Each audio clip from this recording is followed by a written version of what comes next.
Bonjour, vous êtes avec Biliana et aujourd'hui nous allons voir qu'est-ce que c'est la jalousie et comment se débarrasser de celle-ci.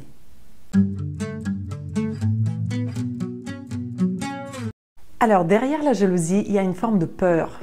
C'est une peur que je ne serai pas à la hauteur pour que l'autre puisse me choisir en comparaison avec une autre personne. Pour pouvoir se créer cette peur, il faut déjà présupposer que je suis censée être suffisante pour satisfaire les besoins d'un autre être humain.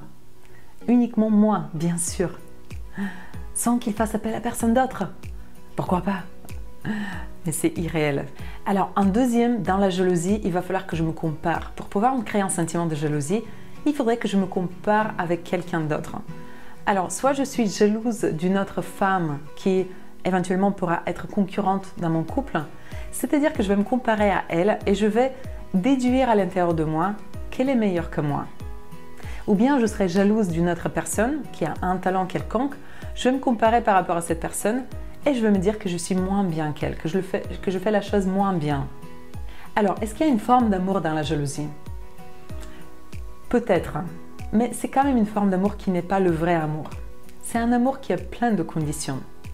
Je t'aime si tu restes avec moi. Je t'aime si tu m'aimes. Je t'aime si tu aimes que moi. Alors c'est un amour vraiment emprisonnant. C'est définitivement pas l'amour qui nous fait du bien.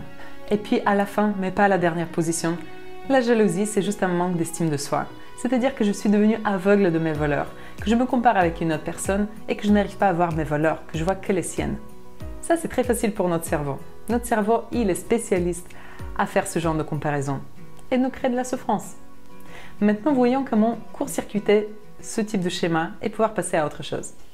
Dans un premier temps, je peux commencer par me rendre compte que ce pourquoi je suis jalouse, c'est peut-être quelque chose que j'ai juste envie de développer. Il y a des vrais bénéfices de la jalousie. Ça met en évidence les choses qui sont importantes pour moi. Si je suis jalouse de quelqu'un qui s'exprime très bien, c'est que tout simplement j'ai envie de m'exprimer aussi bien qu'elle. Si je suis jalouse de quelqu'un qui me paraît beau ou belle dans mes yeux, c'est-à-dire que je valorise beaucoup le côté esthétique, c'est-à-dire que prendre soin de moi, c'est important pour moi. Donc, première chose, la jalousie, elle met en évidence nos valeurs. Et c'est une question qui n'est pas simple, on ne sait pas quelles sont nos valeurs. Donc, utilisons les moments de jalousie pour souligner tout simplement ce qui est important pour nous. Deuxième, la jalousie me permet de me rendre compte que j'ai besoin de travailler sur mon estime de moi. Alors c'est une sacrée chance parce que je peux commencer un travail sur moi-même qui me permettra de mieux savoir quels sont mes talents, quelles sont mes forces. Et je peux faire ce travail tout simplement parce que quelqu'un m'a rendu jaloux ou tout simplement parce que j'ai éprouvé de la jalousie pour quelqu'un. Donc, utilisons la jalousie dans un deuxième temps pour nous rendre compte quelles sont nos forces et nos talents sans oublier que les autres, ils ont également des forces et des talents. Donc, un troisième, la jalousie, elle me permet de reconnaître les talents des autres. C'est vraiment important dans la connexion aux autres. Savoir quels sont leurs talents et pouvoir les valoriser en se disant que j'ai pas besoin d'avoir les mêmes talents que eux, parce qu'on se complète quelque part. Quand je suis en leur présence, eux, ils peuvent compléter là où moi je suis faible et moi je peux compléter là où ils sont faibles. Et c'est ça la beauté de l'être humain, c'est qu'il n'y a aucun de nous qui a tous les talents dans ce monde. On est tous avec des forces et des faiblesses et on se complète tous. Et c'est ça qui nous permet de nous connecter les uns les autres. Le quatrième point, c'est que la jalousie, elle me donne l'occasion de faire face à cette peur de ne pas être à la hauteur.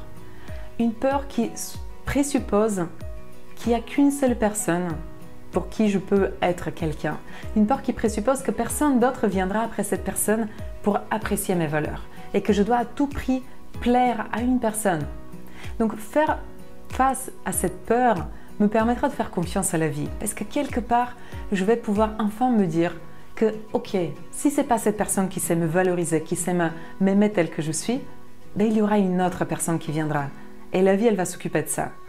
Donc, les moments où je suis jalouse, c'est des moments où je peux développer ma confiance en la vie et profiter pleinement du moment présent sans se prendre à la tête comme quoi on devait se conformer à un modèle ou être d'une certaine manière, mais qu'on pouvait tout simplement nous-mêmes et se laisser vivre ce que la vie nous propose de vivre.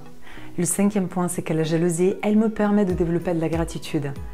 Elle me permet de développer la gratitude de qui je suis déjà elle me permet de développer la gratitude par rapport à la personne qui est avec moi. Je m'explique.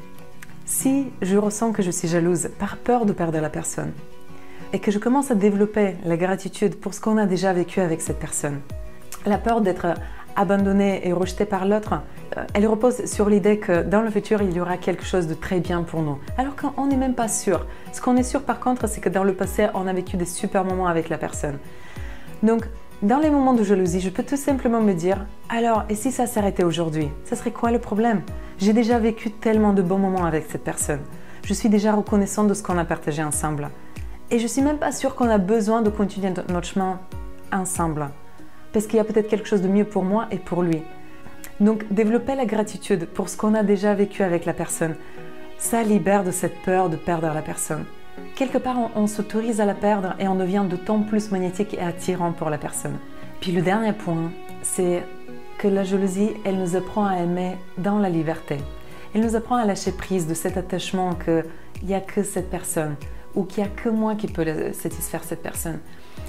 Et se laisser dans la liberté, ça sous-entend que l'autre personne sera libre de me choisir si elle le décide à chaque instant, pas par pitié, pas parce qu'elle a peur de me blesser en me quittant, mais tout simplement parce qu'elle voit ma valeur.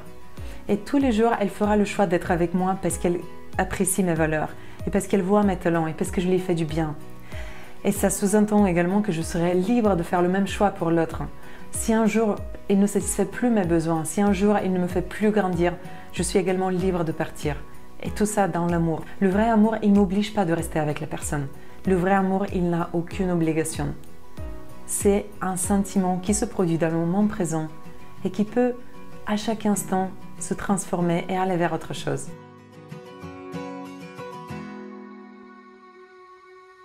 J'espère que cette vidéo vous a été utile.